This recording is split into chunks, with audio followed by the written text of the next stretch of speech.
سوال نمبر 9 ہے کہ ایک بھائی کا سوال ہے کہ تبلیغی جماعت والے یہ جو سحر روزہ کرتے ہیں یا چلے لگاتے ہیں، یہ اس کا بھی شمار بدعت میں ہوگا؟ ہاں جی، اگر وہ چلے لگا رہے ہیں تبلیغی جماعت والے تو بریلویوں کے نزدیک بدعت ہوگا، اور اگر دعوت اسلامی والے 4 روزہ لگا رہے ہیں مدنی قافلہ تو وہ ٹھیک ہوگا، کوئی بدعت نہیں ہے۔ یہ زیادہ تر ہنگامہ کھڑا کیا اہل حدیث نے۔ اہل حدیث کو تو بدعت کی ڈیفینیشن کبھی سمجھ ہی نہیں آئی ہے، جو انہوں نے ڈیفینیشن پبلک کو بتائی ہے اس کے تحت خود یہ بدعتی ہیں۔ ختم بخاری نہیں کرواتے اہل حدیث، کہتے ہیں ثواب کے لیے نہیں کراتے، تو آپ بورڈ کے اوپر لکھا کریں اتنا موٹا کہ بغیر ثواب کی نیت سے ختم بخاری میں شریک ہوں، تاکہ تو ہی کرپیا بھی چندہ کوئی نہ دے۔ لوگ کہیں گے ثواب لمڑا دے عمل ہٹے جا کے پڑھو تھے، ثواب کے لیے ہو رہا ہے یار، یہ انتظامی معاملات ہے۔ یہ آج ہم نے جو اتوار والے درس قرآن کیا ہوا ہے، نبی علیہ السلام تو جمعرات والے دن درس دیتے تھے، ہمارے لیے اتوار زیادہ کنوینئنٹ ہے۔ انتظامی معاملات کے اوپر کبھی بدعت کا فتویٰ نہیں لگتا۔ علماء کے درس نظامی کے جو کورسز ہیں 8 سال کا 10 سال کا، یا قم یونیورسٹی میں 17 سال تک بھی شیعہ پڑھتے ہیں، یہ انتظامی معاملات ہیں، یہ کہاں سے بدعت ہوں گے؟ تو ظاہر کچھ تو انہوں نے کرنا تھا نا، سہروزہ بنایا، چلہ بنایا، یا 7 مہینے یا سال ایک کورس ڈیوائز کیا انہوں نے، یہ انتظامی معاملہ۔ ہاں یہ بدعت اس صورت میں بنے گا اگر کوئی کہ یہ اس حوالے سے دین کا حصہ ہے کہ جس نے سہروزہ نہ لگایا وہ گناہگار ہوگا، پھر بدعت بن جائے گی۔ ٹھیک ہے، بدعت کے اوپر میرا مسئلہ نمبر 75A اور 75B ڈیٹیلڈ ریکارڈڈ موجود ہے، اس میں نے بتایا کہ بدعت کے حوالے سے اسی طریقے سے اسلام میں اگر کسی نے اچھا طریقہ جاری کیا ہے، صحیح مسلم میں حدیث ہے کہ جس نے اسلام میں اچھا طریقہ جاری کیا تو جاری کرنے والے کو بھی ثواب، جتنے لوگ اس پہ عمل کریں گے ان کو بھی ثواب۔ بدعت نہیں، سنتن حسنتن اور سنتن سیئتن، اور جس نے اسلام میں برا طریقہ جاری کیا، اور طریقہ میں بتا دوں، جیسے یہ ویڈیو کیمرہ ہے، یہ اسلام میں اچھا طریقہ ہے۔ گھڑی کے اوپر نماز کی ٹائمنگ فٹ کرنا، فکس کر دینا، اچھا طریقہ ہے اسلام میں۔ سافٹ ویئر حدیثوں کے بنانا، اچھا طریقہ ہے اسلام میں۔ تو میں نے بڑی ڈیٹیل سے بتایا کہ اچھی بدعت اور چیز ہے، بدعت ہوتی ہی بدعت ہے، چاہے اچھی ہو بری وہ غلط ہے۔ اچھے طریقے جاری ہو سکتے ہیں، وہ آپ جتنے مرضی کریں، تسبیح ہے، کاؤنٹر ہے، جس سے یا حج کرنے کے لیے ہم جاتے ہیں، بحری جہاز میں پہلے جاتے تھے، اب ہوائی جہاز میں جاتے ہیں، پہلے لوگ پیدل بھی جاتے تھے، تو یہ اسلام میں اچھے طریقے۔ اس سے مسجد میں قالین، کوئی یہ کہتا ہے جناب تھلے اس پکے دے اتے اس قالین دے، منہ طرف خانہ کعبہ شریف اور اے سی شریف، اللہ اکبر، یہ دین نہیں ہے۔ یہ دین کو سپورٹیو چیزیں ہیں، دین کو سپورٹیو چیزیں، لیپ ٹاپ ہو، یہ ساری چیزیں، یہ اچھے طریقے، اور مسلم شریف میں حدیث ہے جس نے یہ جاری کیا اس کو ثواب ملے گا۔ اور میں کہتا ہوں یہ جس نے بھی یہ کام کیے ان کے لیے صدقہ جاریہ۔ البتہ جو تعلیمات ہیں تبلیغی جماعت یا دعوت اسلامی کی، ان سے ہمیں علمی اختلاف ہے، وہ میرا لیکچر پیچھے ریکارڈ ہو چکا ہے۔ دعوت اسلامی اور تبلیغی جماعت والوں کو نصیحت یا اس طرح آپ لکھیں، اور میری مخلصانہ نصیحتیں، ہم ان کی جو ہے نا وہ ان چیزوں سے اختلاف کرتے ہیں، باقی ہمیں طریقے سے نہیں ہے۔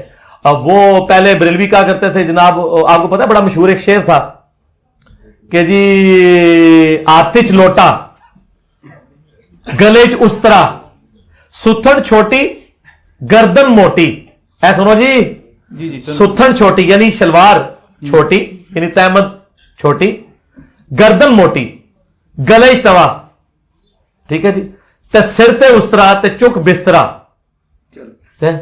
تے وہ کیا کہ کرا ٹینڈ تے چل رائے وینڈ۔ تو یہ اس طرح انہوں نے شعر بنائے ہوئے تھے جب تک وہ خود دعوت اسلامی ہری پگڑی والی جماعت نہیں تھی بریلیوں کی۔ اب وہی لوٹے بھی انہوں نے اٹھائے ہوئے ہیں، بسترے بھی انہوں نے اٹھائے ہوئے ہیں، ٹھیک ہے، اور ماشاءاللہ شلوار بھی ٹخنوں سے اوپر کرتے ہیں۔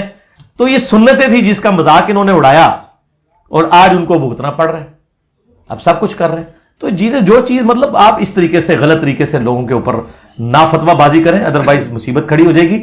میں اہل حدیث سے کہوں گا خدا کے لیے یہ آپ فتوے نہ لگائیں، آپ علمی اختلاف کریں کہ ان کی جو تعلیمات میں جو کمزوری ہیں ان کو ہائی لائٹ کریں۔ ٹھیک ہو گیا؟ ٹھیک۔ اکثر ایسا ہوتا ہے جب ہم لوگوں کو حق بات بتاتے ہیں تو پلٹ کر جواب دیتے ہیں بھائی لکم دینکم ولی دین، اپنے قبر میں جانا میں نے اپنے میں جانا، بحث کی کوئی ضرورت نہیں۔ یہ جناب یہ لگ پتا جائے گا انہوں نے جناب، یہ جڑے آتے ہیں نا لکم دینکم ولی دین، یہ اپنے دنیاوی معاملات میں تو کبھی نہیں ایسے کرتا ہے کہ آپ اس کو کہیں کہ یار یہ دیکھیں جب آپ کے لیے جو گورنمنٹ نے اناؤنسمنٹ کی ہے کہ جو اپنا شناختی کارڈ دکھائے گا اسے 1 لاکھ روپے دیا جائے گا اگر وہ جیلم کا شہری ہے، تو نہیں کہیں گے لکم دینکم ولی دین، تو ہی لایا میں نہیں لاتا۔ دین میں اگر کوئی کر رہا ہے یہ بھائی حرام ایسے جو کرتا ہے، یہ ذہن میں رکھیں.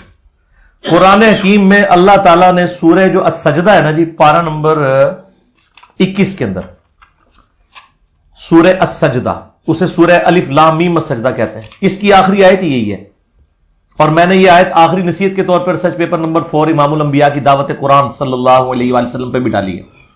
اللہ تعالیٰ فرماتا ہے، آیت نمبر ہے 22 اس کی، سورہ سجدہ کی، وَمَنْ أَظْلَمُ مِمَّنْ ذُكِّرَ بِآيَاتِ رَبِّهِ ثُمَّ أَعْرَضَ عَنْهَا.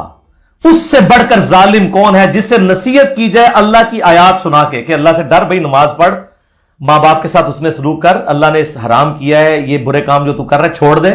اللہ فرماتا ہے اس سے بڑا ظالم کوئی نہیں ہے کہ جس کو ایسے سمجھایا جا رہا ہو اور وہ روح گردانی کرے. اِنَّا مِنَ الْمُجْرِمِينَ مُنْتَقِمُونَ، ایسے مجرم سے ہم انتقام لے کر چھوڑیں گے. اللہ نے کتنے سخت الفاظ استعمال کیے کہ ایسے مجرموں سے ہم انتقام لیں گے جو لوگ ان کو اللہ کی طرف بلاتے ہیں اور اس کے بعد وہ اس سے روح گردانی کرتے ہیں. ٹھیک ہے جی، یہ بڑا خطرناک معاملہ ہے.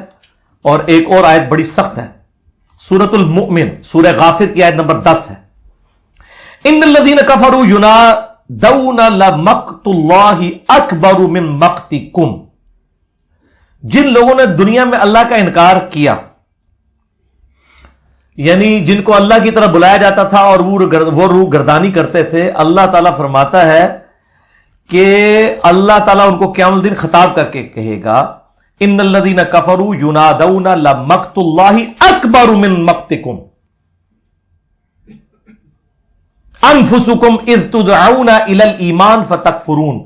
اللہ تعالیٰ فرمائے گا کہ دنیا میں مجھے اس سے زیادہ کوفت اور تکلیف ہوتی تھی جتنی آج تمہیں میرے عذاب سے ہو رہی ہے، جب تمہیں دنیا میں میری طرف بلایا جاتا تھا اور تم مجھ سے روح گردانی کرتے تھے. اس سے زیادہ سخت الفاظ قرآن میں میرے نزدیک کوئی نہیں ہے. اس سے چھوٹا بچہ، بغیر میں ریزیمبلنس کے بات کر رہا ہوں کہ ہوں پتہ لگا بچو جی، اللہ تعالیٰ ہمارا ہم ان لوگوں کو قیامت والے دن جن کو دنیا میں اللہ کی طرف بلایا جاتا تھا، ان کو اللہ تعالیٰ جب ان کو عذاب دے گا نا تو اللہ تعالیٰ فرمائے گا آج تم اپنی جانوں سے جس طرح بیزار ہو نا اس تکلیف سے، اس سے زیادہ ہمیں تکلیف ہوتی تھی جب تمہیں دنیا میں اللہ کی طرف بلایا جاتا تھا اور تم کہتے تو اپنا کام کر، میں اپنا کام کر. یہ نبیوں کے ریپرزینٹیٹو ہوتے ہیں جو آپ کے پاس اللہ کا دعوت لے کے آتے ہیں. اس کا مطلب ہے کہ وقت کا پیغمبر بھی آپ کے پاس آتا ہے، آپ اس کے ساتھ بھی یہی کچھ کرتے. آج وہ لوگ کہتے ہیں نا وہ تیرے ہوتے جنم لیا ہوتا، میں کہنا ہاں ہو سکتا ہے پھر ابو جہل ہی ہوتا، ضروری نہیں ہے کہ ابو بکر عمر عثمان علی ہوتا. ہو پتہ نہیں کی ہوتا تو ہوں نہیں تو سمجھ پہ آتی 1400 سال بعد، تو اس ٹائم پتہ نہیں تو کی ہوتا. ٹھیک ہے، تیرے ہوتے جنم لیا ہوتا. تو یہ اس طرح نہیں میرے بھائیوں. نبی علیہ السلام کا وہ نمائندہ ہے جو آپ کے پاس کتاب و سنت کی دعوت لے کے آئے. مت ڈانٹے اسے، ہاتھ بات قبول کرنی ہے کریں، نہیں کرنی نہ کریں، لیکن ڈانٹے. ٹھیک ہے جی، مجرم ایسے لوگ جو یہ کر رہے ہیں. میں تو یار یعنی میں وہ اپنی کو تعریف نہیں کرتا، میرا علمی سٹیٹس پوری دنیا کے سامنے ہے.